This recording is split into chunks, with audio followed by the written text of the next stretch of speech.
So much has happened since we last sat down and talked. You dropped out of the race. You endorsed Donald Trump. You spoke at the Republican National Convention. Your father sadly passed away. Your husband, Michael, who's a major in the South Carolina National Guard, returned from a year abroad. And I want to get to all of that. But first, I have to start with the news from Sunday of President Biden dropping out of the presidential race. You have always been skeptical that he could last for another 4 years in office. Were you surprised? I wasn't surprised, and I didn't take happiness in it. I think through the whole campaign, I fought for mental competency tests. I wasn't doing it to be disrespectful. I wasn't doing it to be mean. I was doing it because I think it's not just Joe Biden. There is an issue that we have in D.C. where people will go into office and they won't let go. And then their staffers and their family keep propping them up. And it's a problem for the American people. And so I never thought he would make it to the election.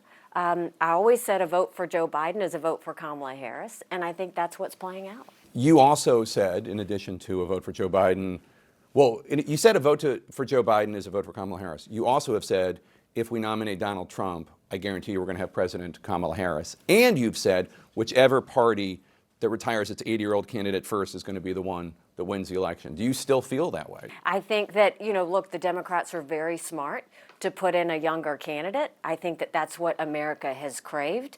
But I think what you look at is they put in the weakest candidate they could put in. You look at the fact that Kamala, she had one job. That was to deal with illegal immigration and the border. She didn't do it. She was the most progressive senator that we had next to Bernie Sanders. You can see it playing out, whether it's the fact that she didn't show up at Bibi's speech yesterday, whether it's the fact that she pushed for all this government spending, whether it's the fact that when she was in California, the most liberal state, there was no tax she didn't propose. There was nothing that she didn't want to see. All of the things she's doing, from not wanting fracking to not wanting oil drilling, all of these things are incredibly liberal. And she is much more progressive than Joe Biden ever was. So the fact that they put in Kamala Harris, kudos for putting in someone younger. The fact that you put in one of the most liberal politicians you probably could have put in, it's going to be an issue. One of the things that Republican congressional leaders have had to tell their members is to not attack her on the basis of her gender or her race, to go after her on policy issues, as you just did. We've heard members of Congress call her a DEI hire, suggesting that she's an affirmative action pick. How do you respond to that? It's not helpful. It's not helpful. Look, we're talking about a liberal senator who literally has not accomplished very much. And what she was given, she didn't do much with. You don't need to talk about what she looks like or what gender she is to talk about that. The American people are smarter than that. Talk about the fact that, she doesn't believe in fracking. Tell that to the voters in Pennsylvania. Talk about the fact that she doesn't want to talk about paying down debt. She wants to increase taxes. Tell that to the American people. Talk about the fact that consumer prices have gone up 19.5% since Joe and Kamala were in office.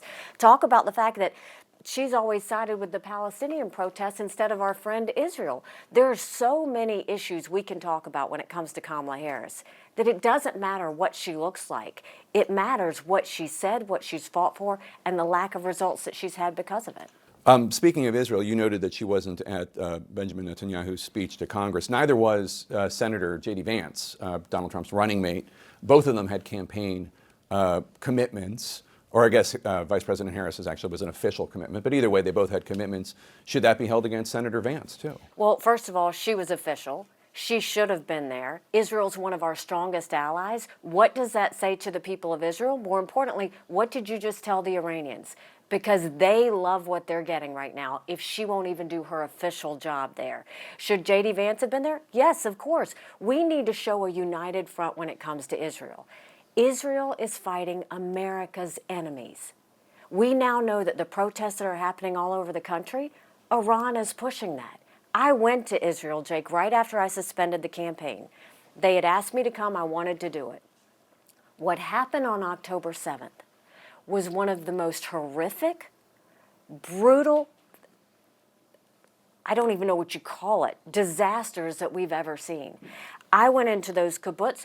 You see, they beheaded people, they burned babies alive, they separated kids from their parents. Every house we went to, or what was left of their house, it smelled of death. Like, it was horrible what they Still, did. months later, it's still... Well, I mean, you just felt it. Everything about it just had a horrific feel to it. We went to the concert site. The Nova And concert, the Nova concert, and the idea that these girls, and I talked to some survivors, the kids, the first thing they do is what any of our kids do. They picked up the phone and they called their parents and said, what do we do? And their parents said, get under the dead bodies. Pretend that you're dead. The fact that they left and that Hamas was waiting on the road, so even when they got in their cars, they shot them all up, the rapes and the torture that happened, this was a horrific situation. For the American people not to see that you were either looking at terrorists or you're looking at a bright light in a tough neighborhood. Americans need to pick a side. And God help us if we are choosing the side of rapists and murderers instead of choosing a side of a democracy that is trying to fight for their people's freedom and their very survival to exist. So, changing subjects for a bit if I can, it was pretty big news when you spoke at the Republican National Convention and officially endorsed former President Trump. In the past, having covered you, you have called Mr. Trump toxic, unhinged, diminished. You said he lacks moral clarity. What made you endorse him?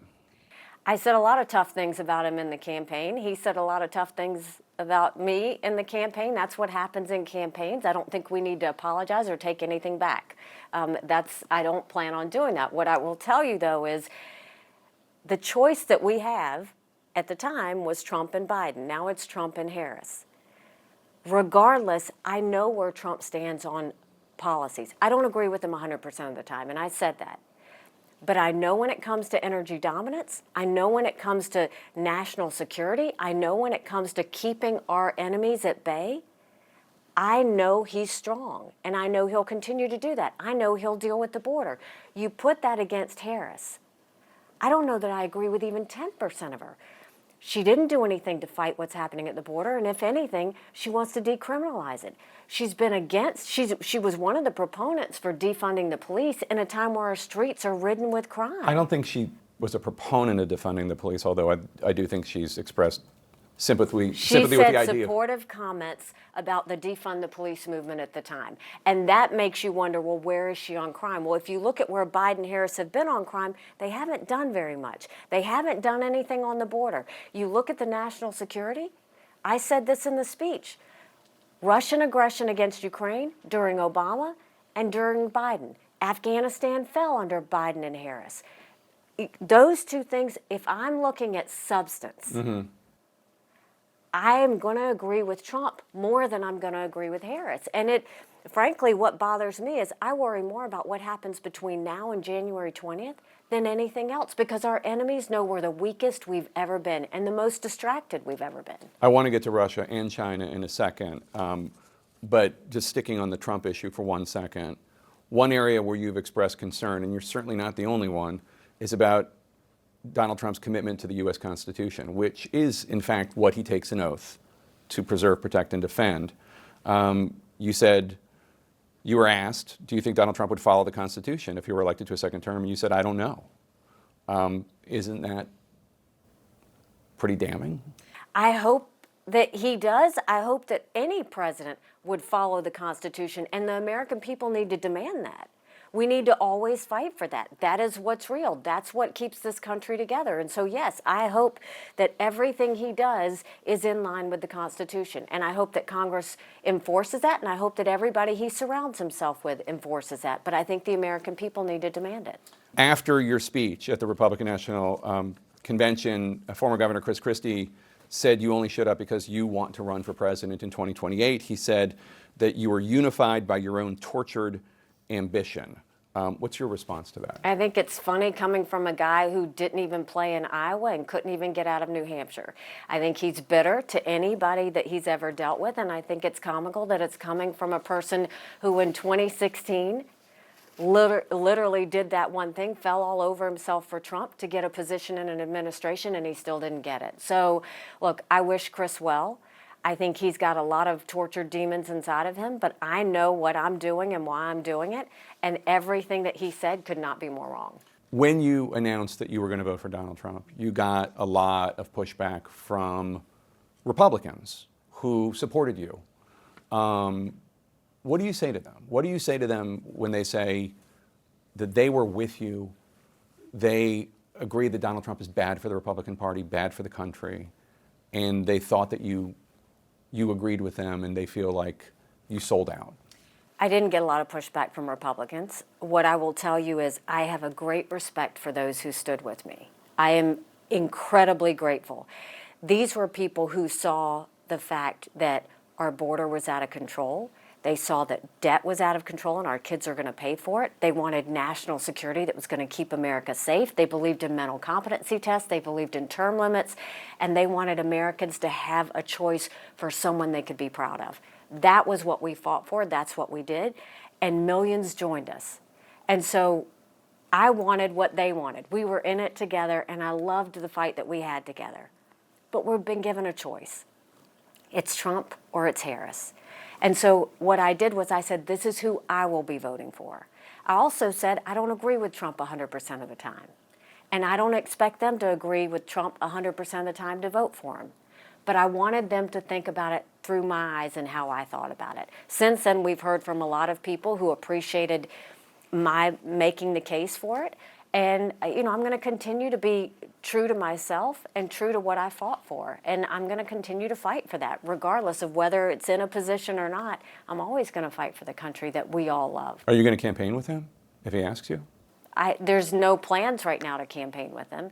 But what I did think is I owed the millions of people who supported me, they deserve to know who I'm going to vote for and why I'm going to vote for him. And that's what I did. So you did just, again, call for a mental competency test for politicians over the age of 75. There's only one over the age of 75 currently running for president. Kamala Harris is in her 50s, like you and me, sharp as a tack, those of us in our 50s. Do you think Donald Trump should take a mental competency test? I have said, and it's not just Donald Trump, I think members of Congress, anybody, I said at the time, I don't care if you do it for 50 and up.